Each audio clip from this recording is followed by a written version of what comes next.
નમસ્તે વિદ્યાર્થી મિત્રો, ધોરણ 10 પાઠ 5 ભારતનો વિજ્ઞાન અને ટેકનોલોજીનો વારસો.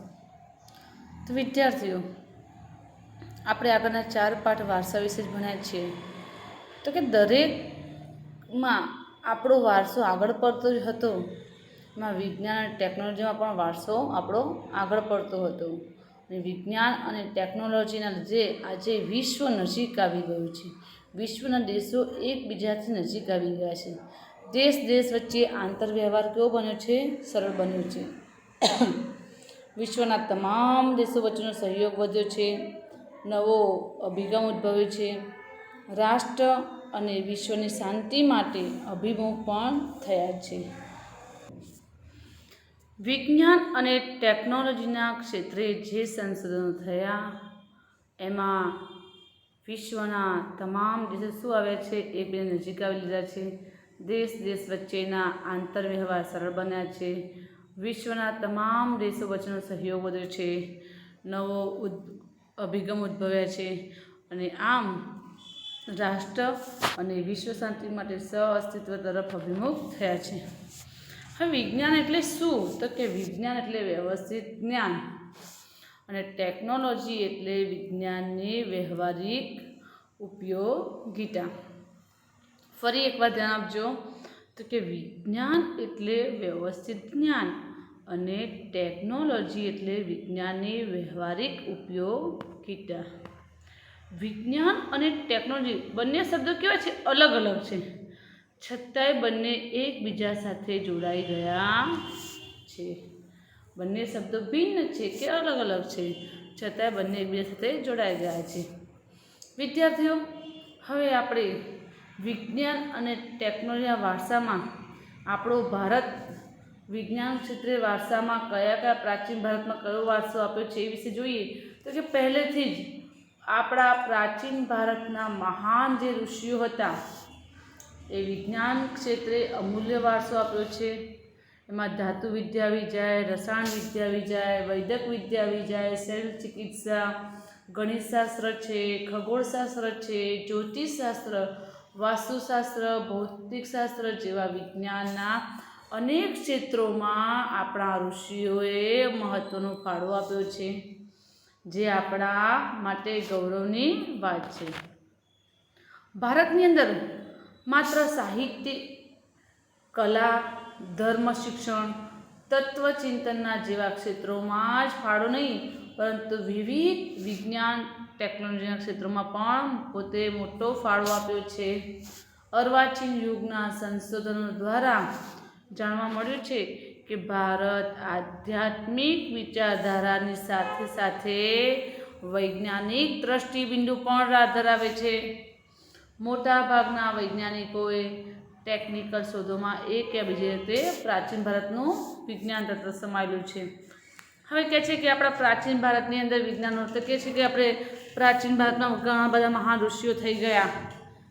એ લોકોએ ઘણો બધો અમૂલ્ય વારસો આપ્યો છે. એમાં ધાતુ વિદ્યા છે, રસાયણ વિદ્યા છે, વૈદક વિદ્યા છે, શૈલ ચિકિત્સા, ગણિતશાસ્ત્ર, ખગોળશાસ્ત્ર જેવા વિજ્ઞાનમાં અનેક ક્ષેત્રોમાં આપણા ઋષિએ ફાળો આપ્યો છે. હવે વિજ્ઞાન અને ટેકનોલોજીના ક્ષેત્રોમાં માત્ર સાહિત્ય, ધર્મ, શિક્ષણ, ચિંતન જેવા મોટામાં ફાળો નહીં, પણ બધામાં જ ફાળો આપ્યો છે.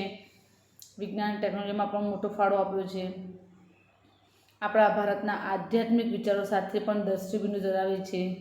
હવે ધાતુ વિદ્યા જોઈએ આપણે. ધાતુ વિદ્યા તો કહે છે કે પ્રાચીન કાળથી જ ભારતના લોકો આ ધાતુ વિદ્યા પોતાના વ્યવહારુ જીવનમાં, રોજબરોજના જીવનમાં એ લોકો ઉપયોગમાં લેતા હતા. અને ઘણા બધા ઉદાહરણો આપણે અહીંયા આપવામાં આવે છે કે પ્રાચીન ભારતના ધાતુ વિદ્યામાં અદ્વિતીય સિદ્ધિઓ હાંસલ કરી છે. જેમ કે ધાતુની નર્તકીની પ્રતિમા એટલે કે મૂર્તિ ક્યાંથી મળી આવી? કે સિંધુ ખીણની સંસ્કૃતિમાંથી મળી આવી છે. આપણે ભણી ચૂક્યા છીએ કે સિંધુ ખીણની સંસ્કૃતિમાંથી ઘણી બધી મૂર્તિઓ મળી આવી. ધાતુની નર્તકીની પ્રતિમા તક્ષશિલામાંથી કુષાણ રાજવીના સમયની અંદર જે બુદ્ધની પ્રતિમાઓ બનાવી હતી તે ચોળ રાજવીના સમયમાં તૈયાર થયેલ ધાતુની શિલ્પો ચેન્નઈ સંગ્રહાલયમાં સચવાયેલું ખ્યાતિ ધરાવતું એક શું છે નૃત્યકલાનું ઉત્કૃષ્ટ નમૂનારૂપ મહાદેવનું નટરાજનું શિલ્પ. આ બધા ધાતુ વિદ્યાના ઉદાહરણો છે. આ ઉપરાંત શ્રીરામનું જે ધનુર્ધારી શ્રીરામનું જે છે એ મૂર્તિ, દેવી દેવતાઓ, પશુ પક્ષીઓ, સોપારી કાપવાની સૂડીઓ વગેરે ગણાવી શકાય છે. અને આ ધાતુ વિદ્યા કે ધાતુ શિલ્પો બનાવવાની પરંપરા 10મી થી 11મી સદીમાં વિકાસ પામી હોય તેવું માનવામાં આવે છે. આ ઉપરાંત રસાયણ વિદ્યા તો કે છે વિદ્યાર્થીઓ રસાયણશાસ્ત્ર એક પ્રયોગાત્મક છે. પહેલાંના જમાનામાં પણ પ્રયોગો દ્વારા બધું કરવામાં આવતું હતું. અત્યારે આપણે પ્રયોગશાળા હોય છે પણ પહેલાં આપણે તક્ષશિલા છે, નાલંદા વિદ્યાપીઠ છે, એમાં પણ પ્રયોગો હતા, રસાયણશાસ્ત્રો હતા, ભઠ્ઠીઓ હતી. તો વિવિધ ખનિજો, છોડ, કૃષિ માટેના બીજ, વિવિધ ધાતુનું નિર્માણ કે એમાં પરિવર્તન, શ્વાસની દ્રષ્ટિએ જોઈએ તો ઘણી બધી ઔષધિઓનું નિર્માણ આપવામાં આવ્યું છે. ઔષધિઓ અત્યારે કોરોનાના કારણે આપણે ઘણી બધી ઔષધિઓ જાણતા થઈ ગયા છે, પીતા થઈ ગયા છીએ. તો રસાયણશાસ્ત્રીઓએ નાલંદા વિદ્યાપીઠની અંદર કયા બૌદ્ધ આચાર્ય નાર્ગાર્જુનને રસાયણશાસ્ત્રના આચાર્ય માનવામાં આવે છે. કોને? તો કે છે કે નાલંદા વિદ્યાપીઠના બૌદ્ધ આચાર્ય કોણ? નાર્ગાર્જુનને શું ભારતીય રસાયણશાસ્ત્રના શું માનવામાં આવે છે? આચાર્ય. અને એમણે રસ રત્નાકર અને આરોગ્ય મંજરી જેવા ગ્રંથો લખ્યા હતા. કોણે લખ્યા હતા? નાર્ગાર્જુને. કયા કયા લખ્યા હતા? તો રસ રત્નાકર અને આરોગ્ય મંજરી. હવે આ આચાર્ય નાર્ગાર્જુને વનસ્પતિની ઔષધિઓ તો કરતા હતા પણ સાથે સાથે રસાયણ ઔષધિઓ વાપરવાની પણ ભલામણ તેઓ કરતા હતા. વનસ્પતિની ઔષધિની સાથે સાથે શેની? રસાયણ ઔષધિઓ. અને પારાની ભસ્મ તરીકે ઔષધ તરીકે વાપરવાનો પ્રયાસ કે પ્રયોગ તેમના દ્વારા શરૂ થયો હોય એવું માનવામાં આવે છે. હવે નાલંદા વિદ્યાપીઠના રસાયણ વિદ્યાના અભ્યાસ સંશોધન માટેની અલગ રસાયણ શાળા કે ભઠ્ઠીઓ હતી. રસાયણશાસ્ત્રોના ગ્રંથોમાં મુખ્ય રસ, ઉપરસ, 10 પ્રકારના વિષ તેમજ વિવિધ પ્રકારના ક્ષાર અને ધાતુઓના ભસ્મનું વર્ણન કરવામાં આવે છે. વિદ્યાર્થીઓ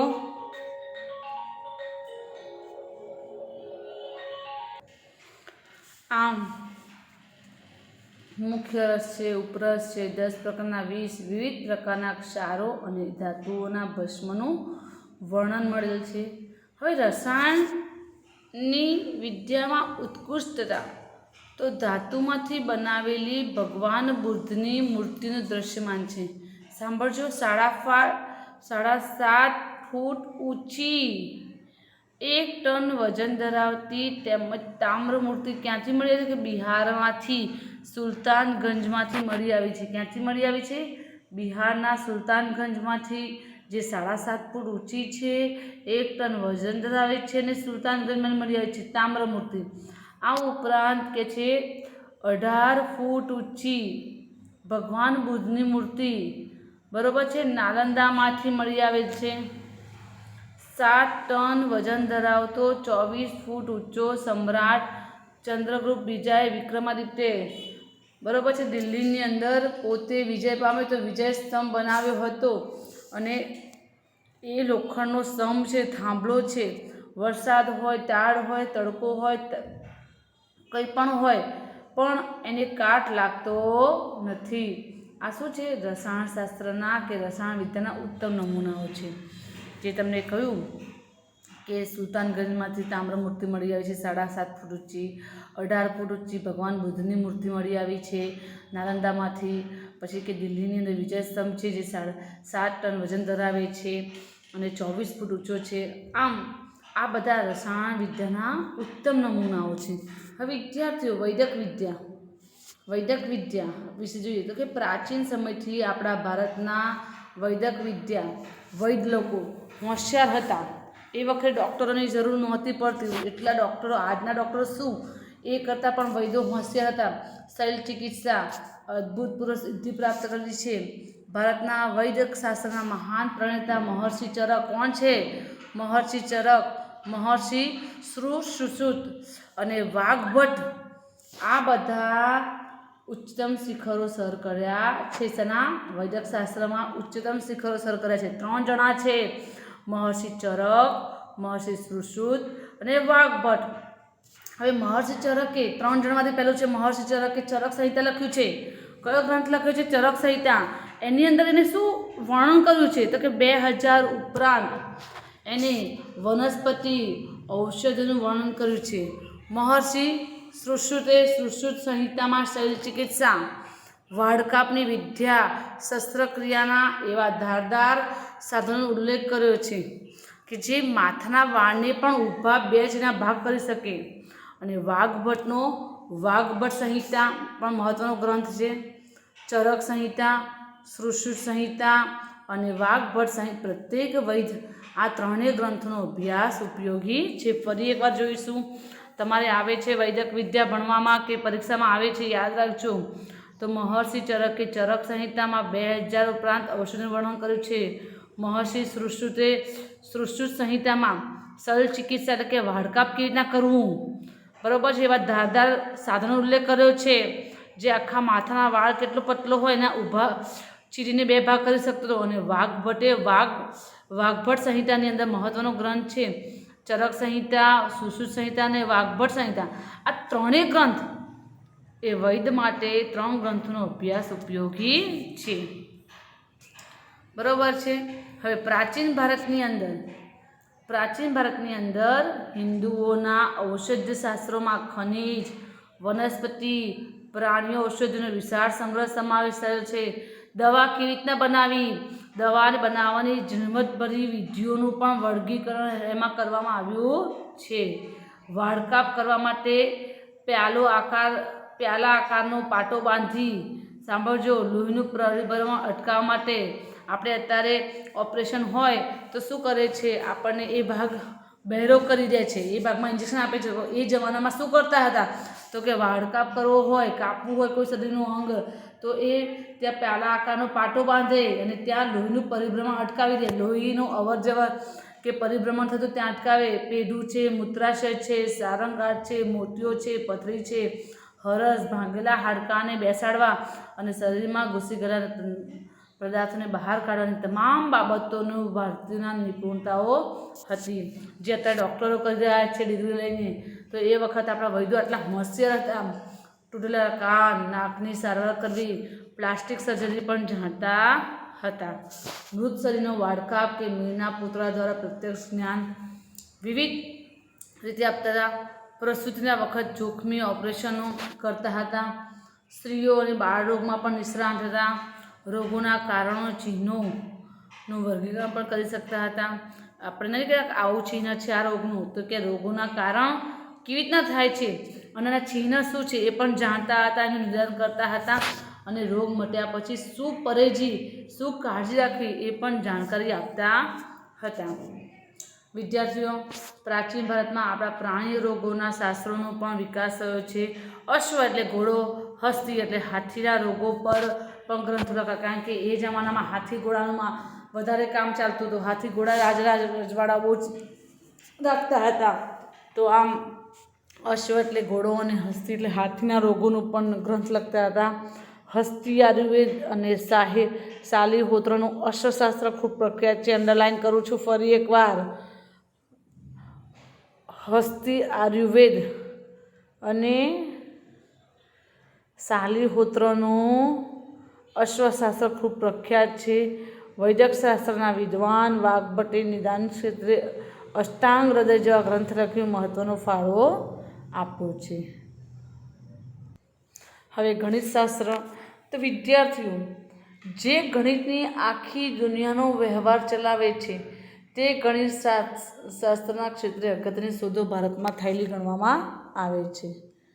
હવે જે ગણિતની આખી દુનિયાનો વ્યવહાર ચલાવે છે, હવે ગણિતની શરૂઆત પણ જેમ કે શૂન્યની શોધ આપણા ભારતમાં જ થઈ હતી, તો કે છે ભારતે દુનિયાને શૂન્યની શોધ, દશાંશ પદ્ધતિ, બીજગણિત, બોધાયનો પ્રમેય, રેખાગણિત, વૈદિક ગણિત જેવી શોધો કરી આપી છે. આપણા ભારતે આપણા વારસો છે આપણો, તો કે દુનિયાને શૂન્યની શોધ કરી આપી, દશાંશ પદ્ધતિ, બીજગણિત, બોધાયનો પ્રમેય, રેખાગણિત, વૈદિક ગણિત જેવી શોધો આપી છે.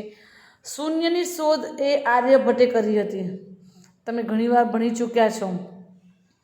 તો આંકડાની પાછળ શૂન્ય લગાવીને લખવાની પ્રક્રિયાના શોધક ગુસ્મદ નામના ઋષિ હતા. પ્રાચીન ભારતના ગણિતજ્ઞોએ એકની પાછળ 53 શૂન્ય મૂકવાથી બનતી સંખ્યાનું નામ નિર્ધારિત કર્યા છે. એકની પાછળ 53 શૂન્ય મૂકવાથી જે સંખ્યા બને છે એના નામ પણ નિર્ધારિત કર્યા છે. મોહેંજો-દડો અને હડપ્પાના અવશેષોને તોલનાપના સાધનો પણ દશાંશ પદ્ધતિ. આપણે તોલનાપના સાધનો મળ્યા હતા મોહેંજો-દડો અને હડપ્પામાંથી, બરોબર છે. ત્રાજવા જે આપણે કહીએ છીએ. ભાસ્કરાચાર્યએ ઈસવીસન 1150માં લીલાવતી ગણિત અને બીજગણિત નામના ગ્રંથ લખ્યા છે. તેમણે સરવાળા તથા બાદબાકીનું પણ સંશોધન કર્યું છે. ચંદ્રગુપ્ત બ્રહ્મગુપ્ત સમીકરણના પ્રકાર બતાવે છે. બોધાયન પ્રમેય, ત્રિકોણમિતિ, ઔપસમ, શુલ્બ સૂત્રોમાં 800 પૂર્વે વિવિધ વૈદિક યજ્ઞો માટેના જરૂરી વિવિધ વેદીઓને પણ પ્રમાણ નિશ્ચિત કર્યા છે. આમ આ સિદ્ધાંતનું વિશ્લેષણ કર્યું છે. હવે આર્યભટ્ટના આર્યભટ્ટિયમ ગ્રંથ પાઈની કિંમત, બરોબર છે. તમે ગણિતમાં ભણો છો તો 22/7 3.14 જેટલી થાય છે. તેનો ઉલ્લેખ પણ કર્યો છે. તેમણે પ્રતિપાદિત કર્યું છે કે ગોળકના પરિધ અને વ્યાસના ગુણોત્તરને દર્શાવતો અચળાંક પાઈ છે. ગોળકનો પરિધ અને વ્યાસના ગુણોત્તરને દર્શાવતો અચળાંક પાઈ છે. ભાગાકારની આધુનિક પદ્ધતિ ગુણાકાર, સરવાળા, બાદબાકી, વર્ગમૂળ, ઘનમૂળ આદિ અષ્ટાંગ પદ્ધતિ જાણકારી વાઘભટ્ટે તેમના ગ્રંથોમાં આપી છે. આર્યભટ્ટે ગણિતશાસ્ત્રના પિતા તરીકે ઓળખવામાં આવે છે. આ ઉપરાંત તેમણે 10 ગીતિકા, આર્યભટ્ટ જેવા ગ્રંથ લખ્યા છે. આર્ય સિદ્ધાંત, જ્યોતિષશાસ્ત્રના મૂળ સિદ્ધાંતોનું સંક્ષેપમાં વર્ણન કરવામાં આવેલું છે. ગણિત, અંકગણિત, રેખાગણિતના મૂળભૂત પ્રશ્નોનું સમાધાન પણ શોધાયું છે. હવે આ ઉપરાંત ગણિતશાસ્ત્રમાં જુદા જુદા પાસાઓની ચર્ચા અનેક વિદ્વાનોએ પોતાના ગ્રંથોમાં કરી છે. તેમાં બોધાયન, આપસ્તંભ, કાત્યાયન, ભાસ્કરાચાર્ય, બ્રહ્મગુપ્ત વગેરેનો સમાવેશ થાય છે. હવે આપણે આગળનો ટોપિક વિદ્યાર્થીઓ નેક્સ્ટ વિડીયોમાં આપણે જોઈશું.